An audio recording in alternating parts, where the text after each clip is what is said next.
Bien, pues estamos en otro mes ya, 2 de septiembre, gracias a Dios. Y este mes nos toca hablar acerca de la ira de Dios. Eso es lo que vamos a estar tratando en este mes.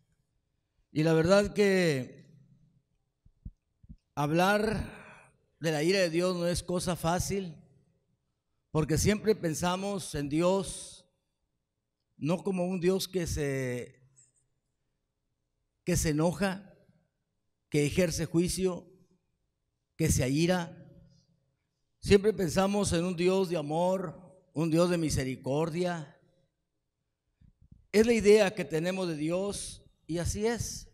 Dios es un Dios de amor, es un Dios de misericordia, es un Dios compasivo, pero también es un Dios que se enoja. Es parte de su personalidad, es parte de su persona.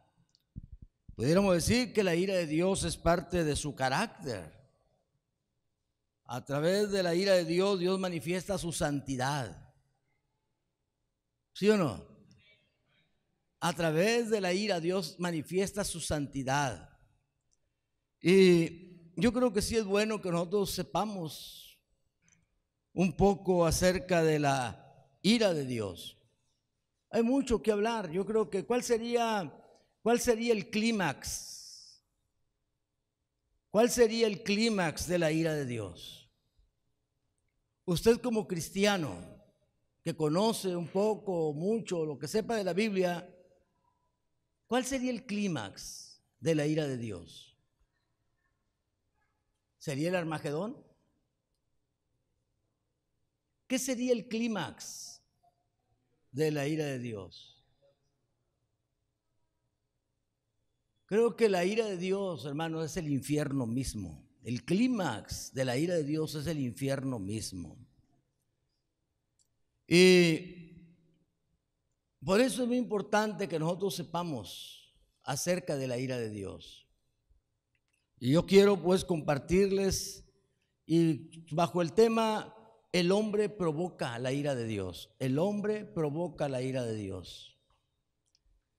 No es que Dios se complazca, no es que Dios le guste, no es que Dios sea un viejito barbón así como el que está aquí, que se levanta ahí con una vara todas las mañanas y a ver quién se portó mal para castigarlo y darle una pela. No es Dios así. Dios no es así.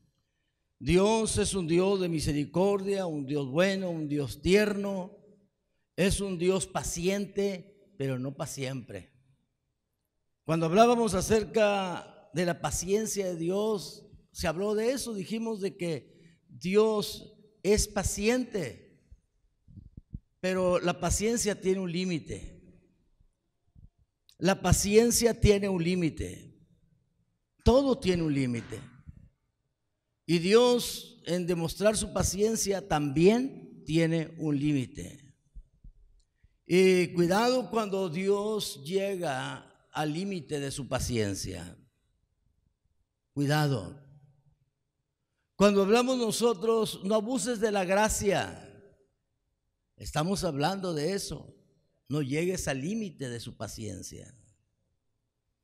Y es muy importante, hermanos, iglesia, que nosotros aprendamos. Es muy importante que nosotros sepamos para que cada día nosotros querramos agradar a Dios, obedecer a Dios, hacer su voluntad.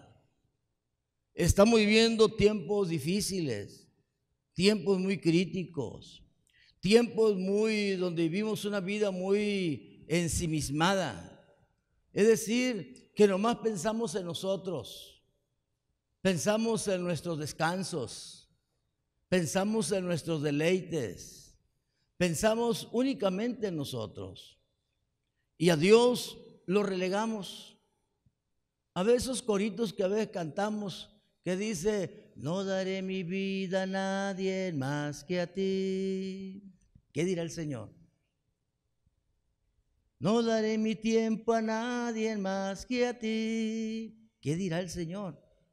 Entonces, Yo quiero, hermanos, que aprendamos acerca de la ira. Y quiero usar un pasaje de la Escritura muy conocido, que inclusive lo hemos estado usando mucho en estos días, en estos sermones que hemos estado viendo. Y por lo tanto yo quiero invitarles a que vayamos al libro del Génesis y veamos la historia bíblica del diluvio. A través de la historia, no vamos a hablar toda la historia, pero sí puntos muy importantes, donde nosotros aprenderemos varias lecciones acerca de cómo la conducta de los hombres logran bendiciones de parte de Dios, como también se logran resultados no muy agradables de una vida desordenada.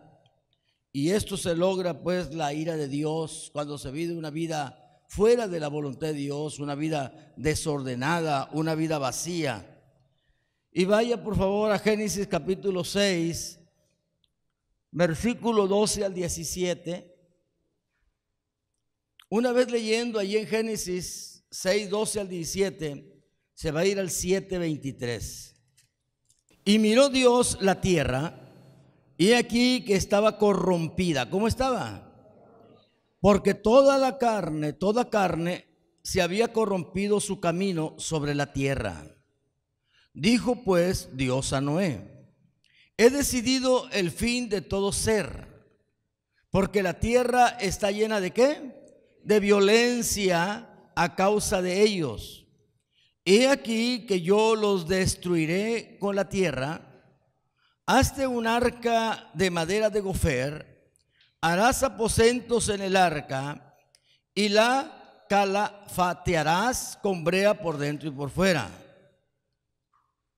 Y de esta manera la harás de 300 codos la longitud del arca, de 50 codos de su anchura y de 30 codos su altura. Una ventana harás al arca y la acabarás a 1 codo de elevación por la parte de arriba, y pondrás la puerta del arca a su lado, y le harás piso bajo, segundo y tercero.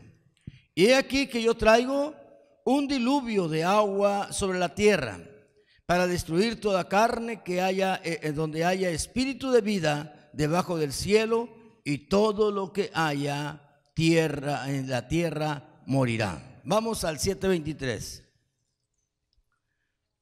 El 7:23 dice así: así fue destruido todo ser que vivía sobre la faz de la tierra, desde el hombre hasta la bestia, los reptiles y las aves del cielo, y fueron raídos de la tierra, y quedó solamente Noé y los que estaban en el arca. Y prevalecieron las aguas sobre la tierra 150 días. Bien, el hombre provoca la ira de Dios. Y aquí estamos viendo nosotros, en este pasaje que acabamos de leer, acerca de cómo el diluvio fue provocado por el hombre. Yo me pregunto cuánto tiempo estaría Dios batallando con esta gente. ¿Cuánto tiempo estaría Dios esperando que la conducta de esta gente cambiara? ¿Qué sabe usted de la conducta de esta gente? ¿Cómo era la gente? ¿Cómo era esta gente? Según lo que usted sabe de la palabra de Dios, ¿qué es lo que le dice a usted la Biblia de cómo era la actitud, la conducta de estas personas antidiluvianas? Era gente que no sabía hacer otra cosa más que puro mal. La Biblia lo dice. Era gente que solamente se dedicaba a hacer el mal. El diluvio, hermanos, no fue una ocurrencia divina. Como decía al principio, no es que Dios se haya levantado de mal humor ese día. Se haya levantado de mal humor y dijo: esta gente ya me tiene harta, ahorita la voy a destruir. No. el Señor ciertamente tomó una determinación. El Señor dijo: voy a destruir toda esta gente. Pero todavía dice: pero les voy a dar chance. Les voy a dar chance para que se arrepientan. Eso se le llama misericordia. Les voy a dar chance para que se arrepientan, para que cambien de actitud. Así que el diluvio, hermano, no fue una ocurrencia divina. No fue algo que de repente se le prendió el foco a Dios y dijo: ahora sí, se acabó. Sino que todo esto fue motivado por la maldad de la gente. ¿Qué dice Génesis 6:5 que leímos? Bueno, ¿qué dice 6:5 de Génesis? Dice así: y vio Jehová que la maldad de los hombres era ¿qué? Era mucha en la tierra. Y luego dice: y que todo designio de los pensamientos del corazón de ellos era de continuo solamente al mal.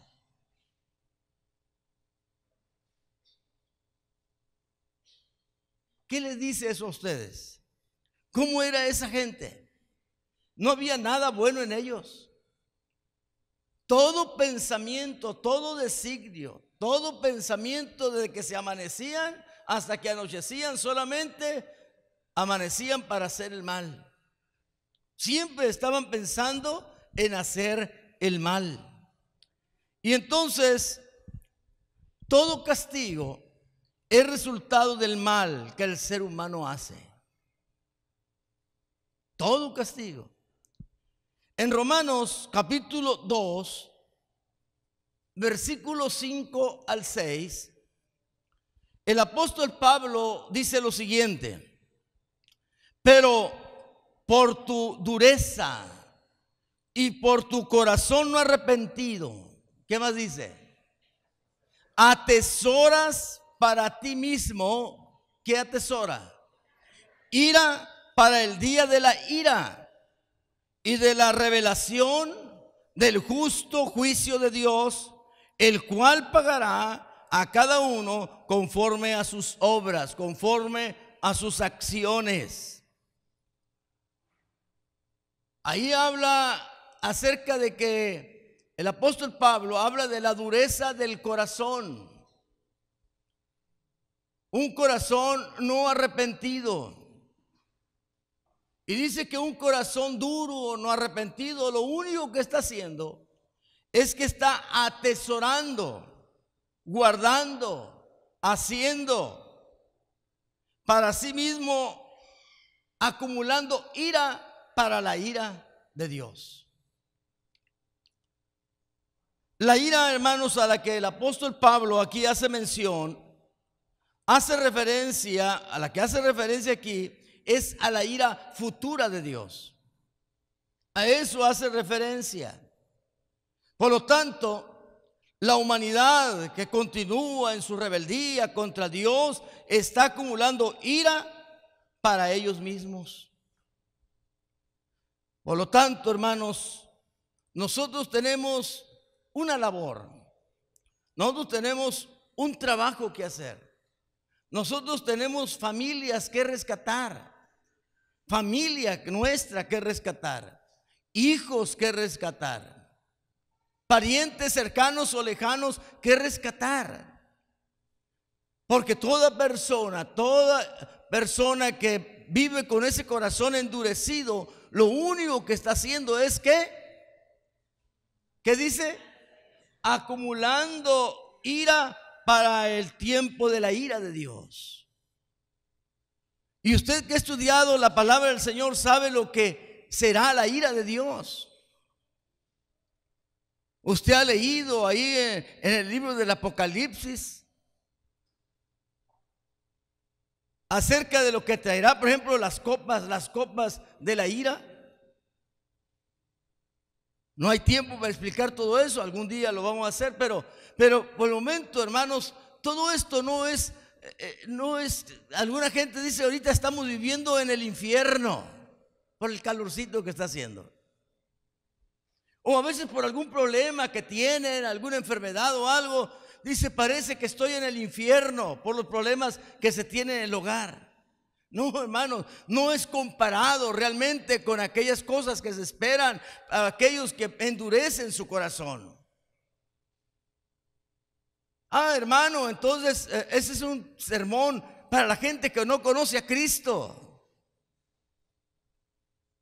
Sí, pero también es un sermón para nosotros, la iglesia. Cuando usted y yo contemplémonos, interioricémonos a nosotros mismos o veamos la situación de la iglesia hoy en día. La iglesia necesitará, hermanos, que se les recuerde lo que la Biblia dice acerca de la ira de Dios. Necesitará la iglesia conocer acerca de lo que será la ira de Dios, hermana Sarita. ¿Cree que será necesario que la iglesia sepa esto? Es muy necesario, iglesia, que nosotros entendamos. Vean ustedes lo que habla aquí el apóstol Pablo a los romanos. Yo veo a mucha gente, o oigo a muchos hermanos añorar los tiempos antiguos, cuando el Espíritu Santo se movía y había mucho algarabía espiritual en las iglesias. Y le pregunto, ¿y dónde quedó eso? ¿Qué pasó? Y a veces queremos culpar a otros. No, es que ya los cánticos ya no son los mismos de antes. Amos ahora pura canta, que canta puros cánticos de acá, pero eso yo no me lo sé. A mí lo que hacen que siente el gozo del Señor son aquellos que cantábamos allá cuando mi abuelita. ¿Qué tendremos que ser motivados por eso? ¿Qué es lo que nos debe de motivar? ¿No es la presencia del Espíritu Santo dentro de nosotros? ¿Qué es lo que nos debe de mover? ¿No será esa gloriosa presencia del Espíritu Santo en nuestro interior? No, yo no voy los miércoles porque son muy agüitados los cultos de los miércoles. Tengo otras cosas más importantes que hacer. Todo eso, hermanos, todo eso me hace pensar que sí, nosotros como iglesia necesitamos saber acerca de la ira de Dios. Necesitamos saber, porque estamos adormecidos.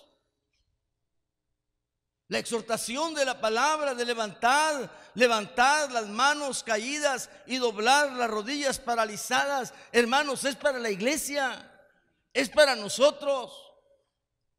Porque Pablo, cuando dice eso, está hablando a una iglesia así. Y necesitamos nosotros como iglesia, hermanos, entender esto, que necesitamos que el Espíritu Santo a través de la palabra nos empuje, nos hable, nos toque nuestras cuerdas más sensibles de nuestro corazón, para que lleguemos a ese entendimiento de su palabra. Y aquí estamos viendo esto que dice el apóstol Pablo a los romanos. Esa ira que hace referencia es esa ira futura que vendrá. ¿Y ustedes creen que es el deseo de Dios que su pueblo pase por esa ira? Algunos creen que sí, que la iglesia va a pasar por esa ira, por esa gran tribulación. Y esa no es la ira real, hermanos. Eso de persecuciones en los tiempos de la gran tribulación, eso no es nada. Eso no es nada, no es comparable con la gran ira. Y por lo tanto, nosotros como iglesia tenemos, hermanos, que llegar a ese entendimiento, a esa comprensión,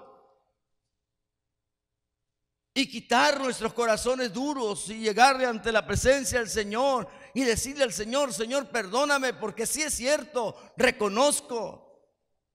Debemos reconocer eso, que vivimos una vida muy pasiva, muy contemplativa. A Dios lo hemos relegado de nuestras vidas. Vivimos vidas egocéntricas, centrados en nosotros mismos. Y necesitamos nosotros despertar. Despiértate, dice la palabra, despiértate tú que duermes, ¿y qué? Y te alumbrará Cristo. ¿A quién le está hablando? ¿A los pecadores? ¿No es a la iglesia? Entonces esto, hermanos, es algo que debemos nosotros reflexionar, actuar. Porque esto de la ira de Dios, hermanos, es una realidad. Por lo tanto, pues la humanidad que continúa en sus rebeldías contra Dios está acumulando ¿qué cosa? Ira para ellos mismos. En San Juan 12:48, San Juan 12:48, la palabra de Dios dice: el que me rechaza y no recibe mis palabras, tiene quien le juzgue. La palabra que he hablado, ella le juzgará en el día postrero. Jesús, ciertamente, cuando Él vino, no vino para juzgar a la gente. Cuando Él vino, no vino para juzgar a la gente.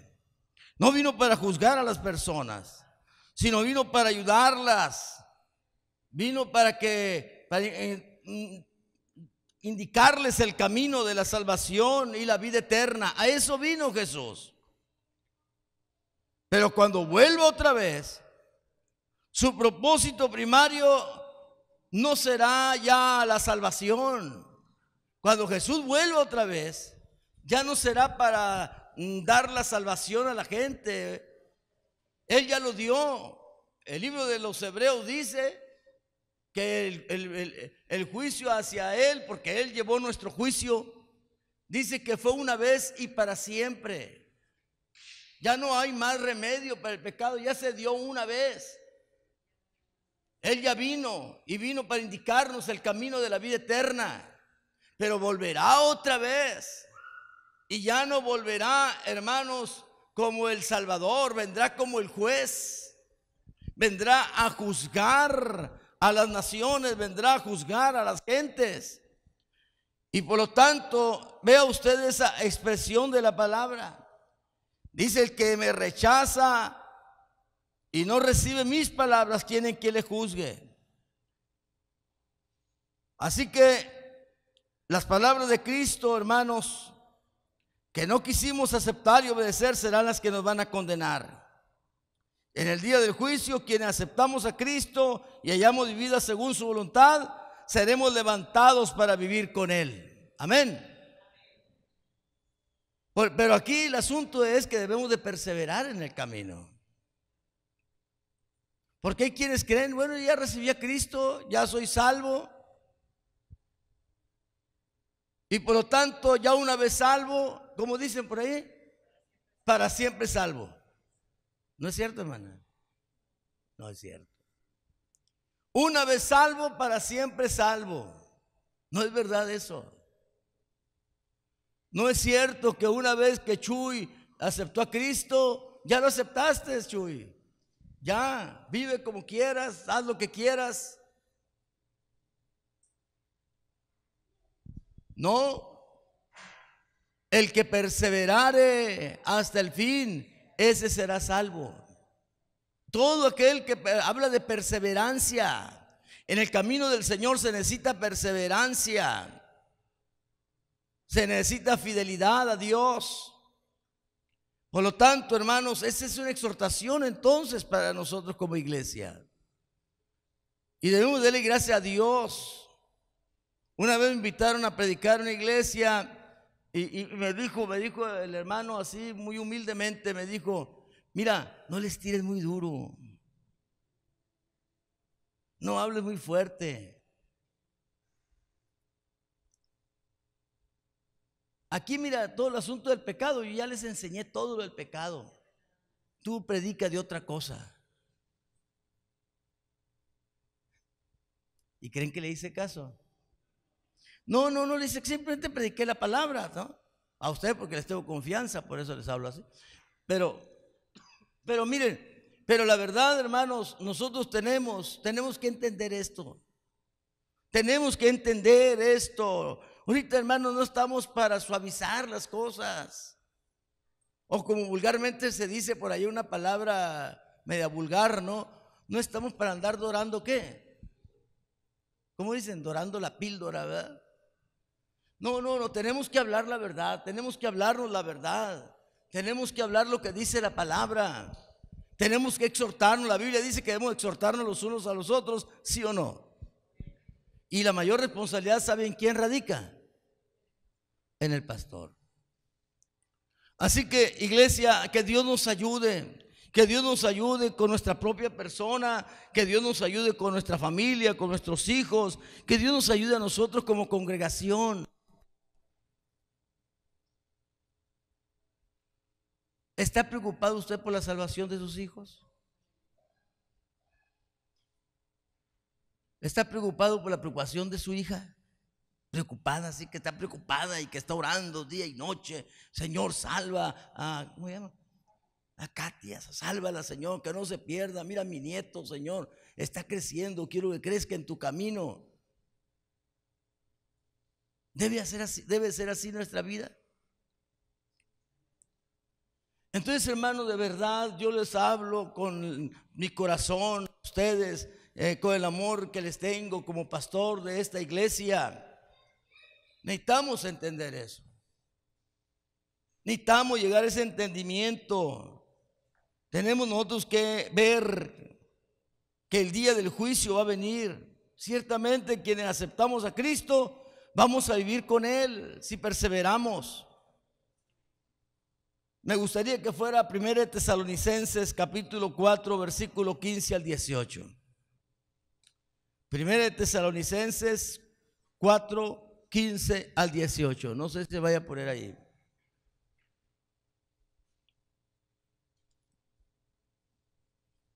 ¿No se puede? Bueno. ¿Así? Ahí está. Bien, yo quiero que lo leamos. Dice, por lo cual os decimos esto. ¿Quién está hablando? El apóstol Pablo. El Espíritu Santo trae el apóstol Pablo. Os decimos esto en palabra del Señor, que nosotros que vivimos, que habremos quedado hasta la venida del Señor, no seremos delanteros a los que durmieron. Y luego, ¿qué más dice? Porque el mismo Señor con aclamación, con voz de arcángel y con trompeta de Dios, descenderá del cielo y los muertos en Cristo resucitarán primero. Y luego dice, y luego nosotros, los que vivimos, los que quedamos, juntamente con ellos seremos arrebatados en las nubes a recibir al Señor en el aire, y así estaremos siempre con el Señor. Por lo tanto, alentaos o consolaos con estas palabras. Es una bendición ser parte del cuerpo de Cristo. Esta es una promesa para nosotros, los hermanos, los fieles, los que recibimos a Cristo, que un día nosotros vamos a resucitar, vamos a morir. Posiblemente algunos no, sino que serán levantados, serán transformados. Esa es una promesa. Pero para ello, hermanos, para que nosotros participemos de esa bendición que habla el apóstol Pablo aquí a los tesalonicenses, nosotros tenemos que ser fieles a Dios. Tenemos que perseverar. ¿Usted siente el mismo amor hacia Dios como cuando creyó? Cuando usted aceptó a Cristo, que quería estar todos los días, que hubiera culto hasta allá con el pastor, y le dice al pastor, pastor, no va a haber culto mañana. Ahora no, ahora dicen, hermano, ¿por qué no tenemos nomás el domingo?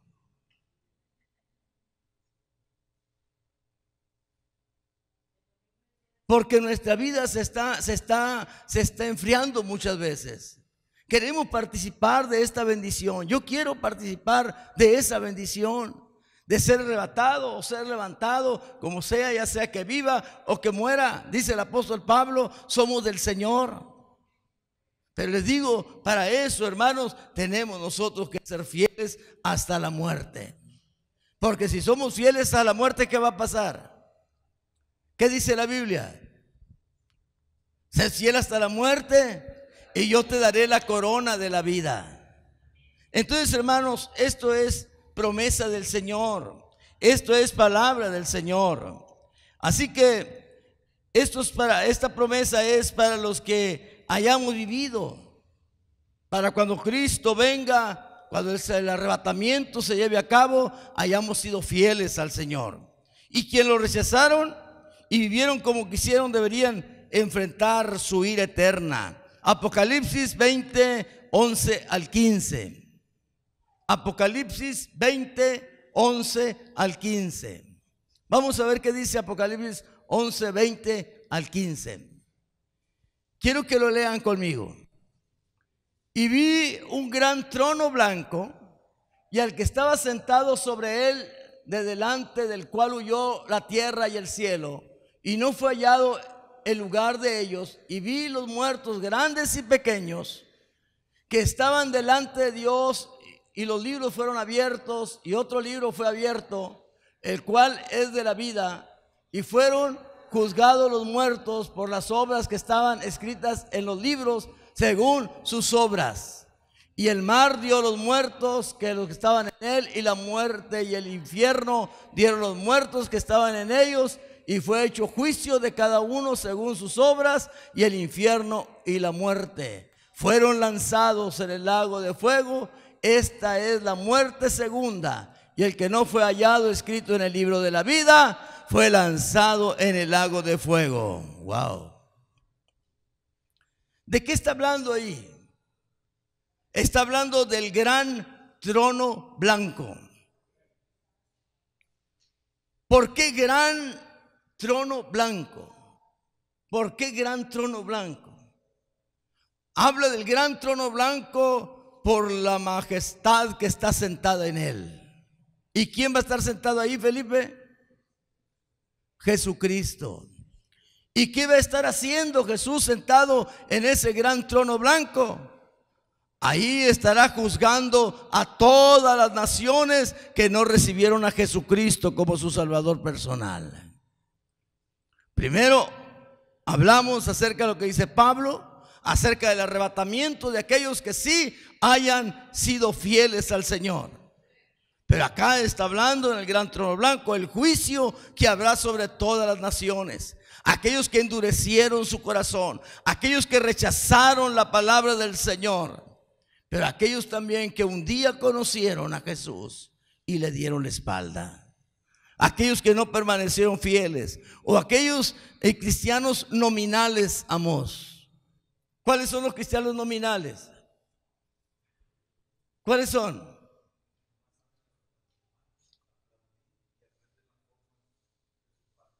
Son los que vienen a la iglesia, se sientan, cantan con nosotros, pero se van y viven la vida coigual. Y llegará el día llegará el día en que el Señor se sentará en el gran trono blanco y juzgará a todas las naciones, juzgará a todos los pueblos. Ahí estarán los grandes, los pequeños, los ricos, los sabios, los poderosos, los que no tienen nada. Ahí estarán para rendir cuentas al Señor. La pregunta aquí es: ¿cómo está nuestra vida ante Dios? ¿En qué condición se encuentra usted ante Dios? ¿Realmente usted está viviendo una vida agradable delante de Dios? ¿O es un cristiano nominal? ¿O es un cristiano cristiano?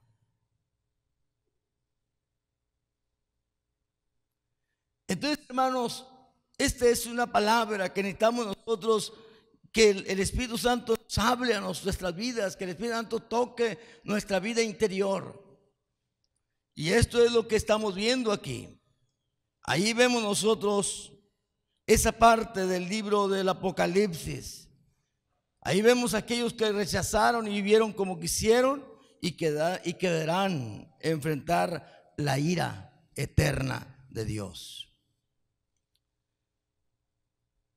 La destrucción, volviendo a los antediluvianos, la destrucción de Sodoma y Gomorra, decíamos que fue provocada por sus habitantes. En Génesis 18:20 dice: el pecado de ellos se ha agravado en extremo. El pecado de ellos, ¿qué cosa? se ha agravado en extremo. La gente antidiluviana, los antidiluvianos no creyeron al diluvio. El apóstol Pedro en su primera carta dice en el capítulo 3, versículo 20, primera de Pedro, dice que de toda aquella generación, pocas personas, es decir, 8 fueron salvas. ¿Cuánta gente se le antoja que haya vivido ahí? Miles y miles y miles de personas, pero solamente 8 personas fueron salvas. 8 personas solamente estaban viviendo conforme a la voluntad de Dios. El resto de las personas les resultaba imposible creer que podría haber una gran inundación, ya que estaban acostumbrados solamente ¿a qué? Estaban acostumbrados solamente a la brisita, estaban acostumbrados solamente al rocío. Y sí, existe la tendencia a dudar del juicio. La gente de Sodoma y Gomorra no creyó que podría ser destruida con fuego y azufre. Llegaron aquellas personas dando el anuncio y todavía Lot no creía. Tuvieron prácticamente que sacarlo a la fuerza. ¿Y qué pasó con la mujer de Lot? Llegó la ira de Dios, desató sobre aquella ciudad, la ciudad quedó destruida, pero la mujer aquella se convirtió en estatua de sal. ¿Por qué, hermana? Pero sería nomás porque volteó hacia atrás, porque se convirtió en estatua de sal. Por la desobediencia. Y ahí está la enseñanza precisamente. La desobediencia, hermanos, es uno de los pecados más graves que Dios juzgará. La desobediencia. La desobediencia a su palabra, el que no obedezcamos la palabra de Dios, eso nos puede traer consecuencias gravísimas en el presente, pero también en el futuro. Así que aquí estamos viendo nosotros esto. La gente tiene esa tendencia de dudar del juicio de Dios. En el Evangelio según San Lucas, capítulo 12, versículo 13 al 21, quiero que le presten atención a este caso. Lucas 12, 13 al 21.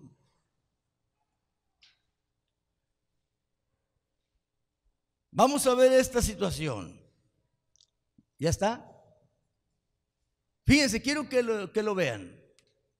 Y díjole uno de la compañía: Maestro, di a mi hermano que parte conmigo la herencia. Mas él le dijo: Hombre, ¿quién me puso por juez o partidor sobre vosotros? Y díjole: Lo que me interesa es lo que sigue.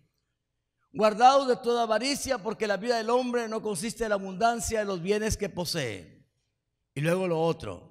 Y refiriéndole una parábola, diciendo: la heredad de un hombre rico había ¿qué?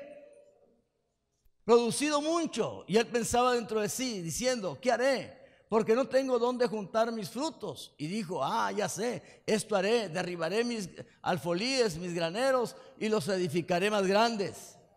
Y allí juntaré todos mis frutos y mis bienes, y diré a mi alma: alma, muchos bienes tienes almacenados para muchos años, repósate, come, bebe, huélgate. Y dijo Dios: necio, esta noche vienen a pedir tu alma, y todo lo que has cosechado, ¿de quién será? Así es el que hace para sí tesoros y no es rico para Dios. ¿Saben que esa es la situación real de la iglesia hoy en día? Y cuando hablo de la iglesia estoy hablando en términos generales.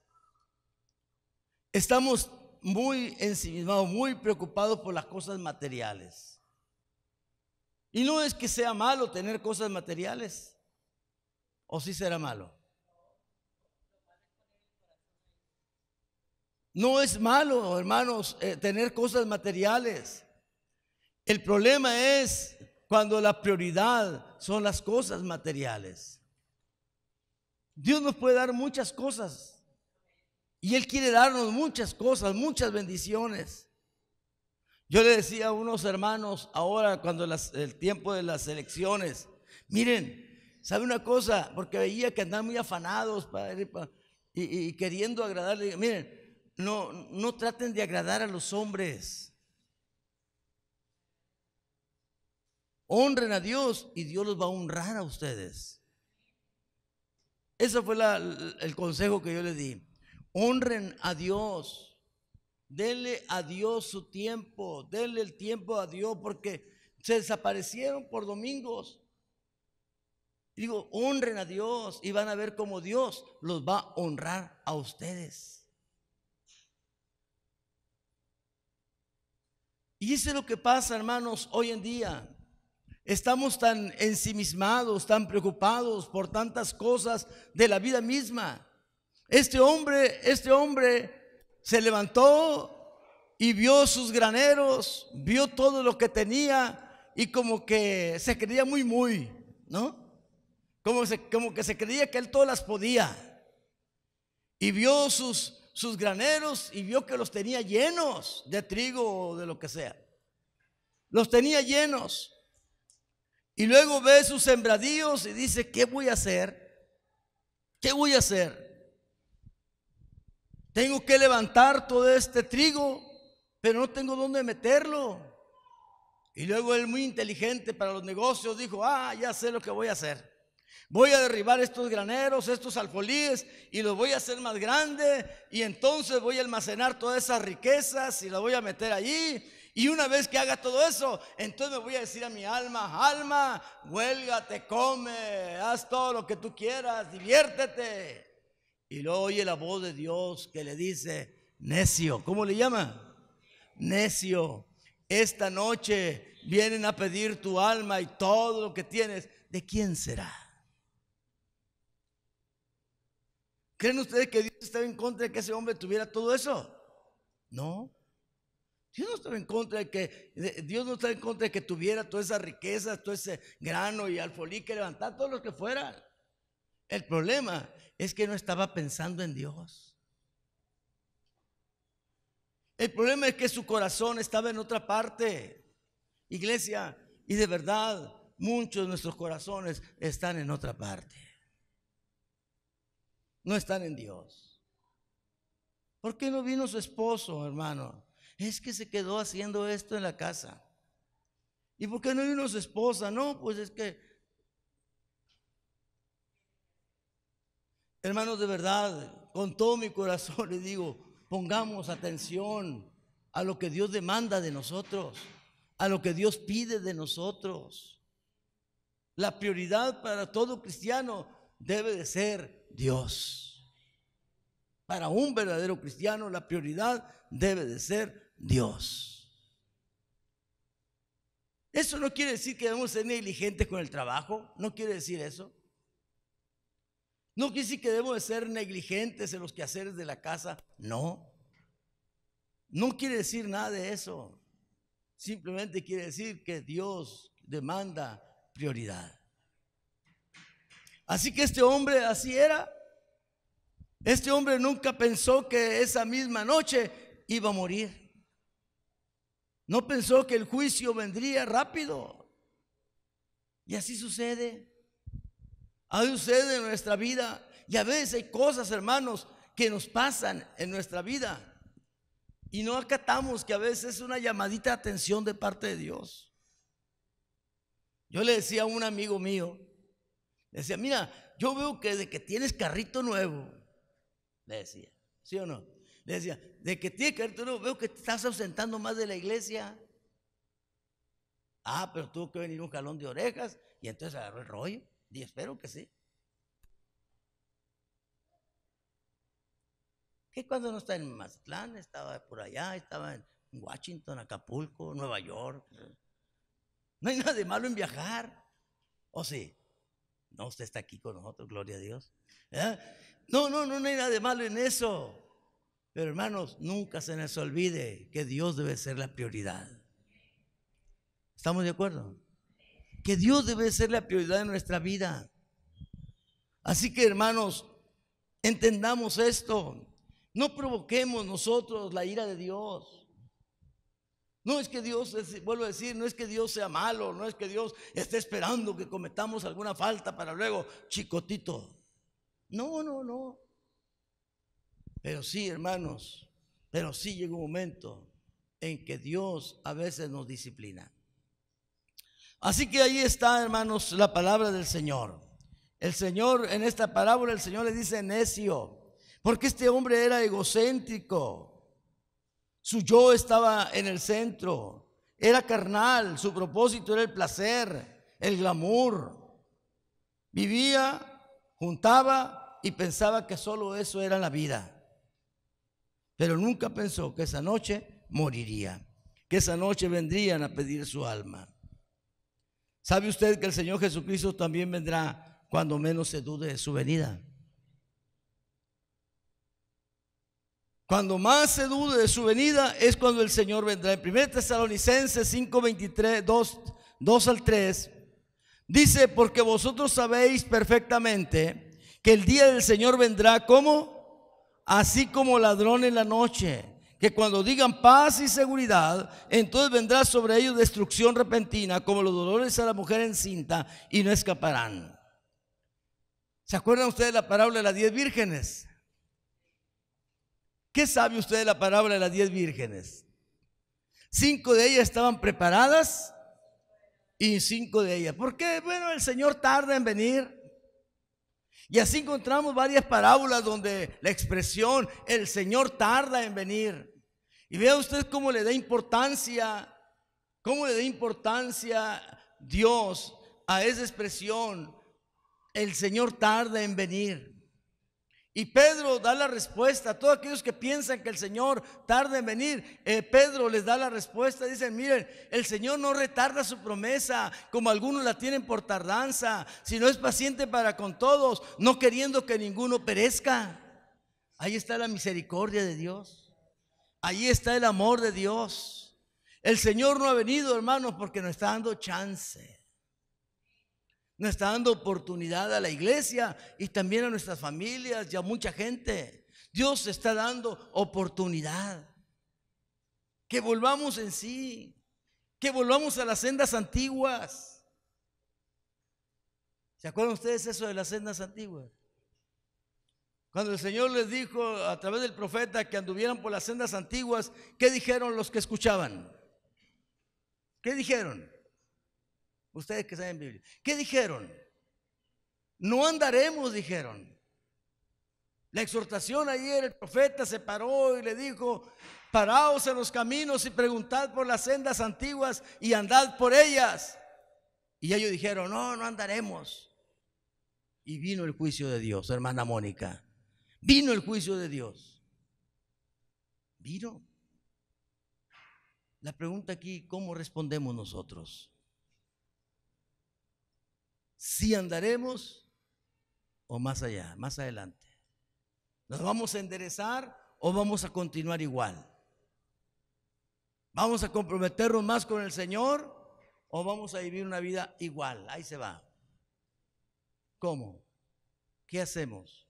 ¿Qué vamos a hacer? Yo no quiero provocar la ira de Dios. Yo quiero que Dios me perdone todos mis pecados. Yo quiero que el Señor perdone todas mis faltas. ¿Y usted?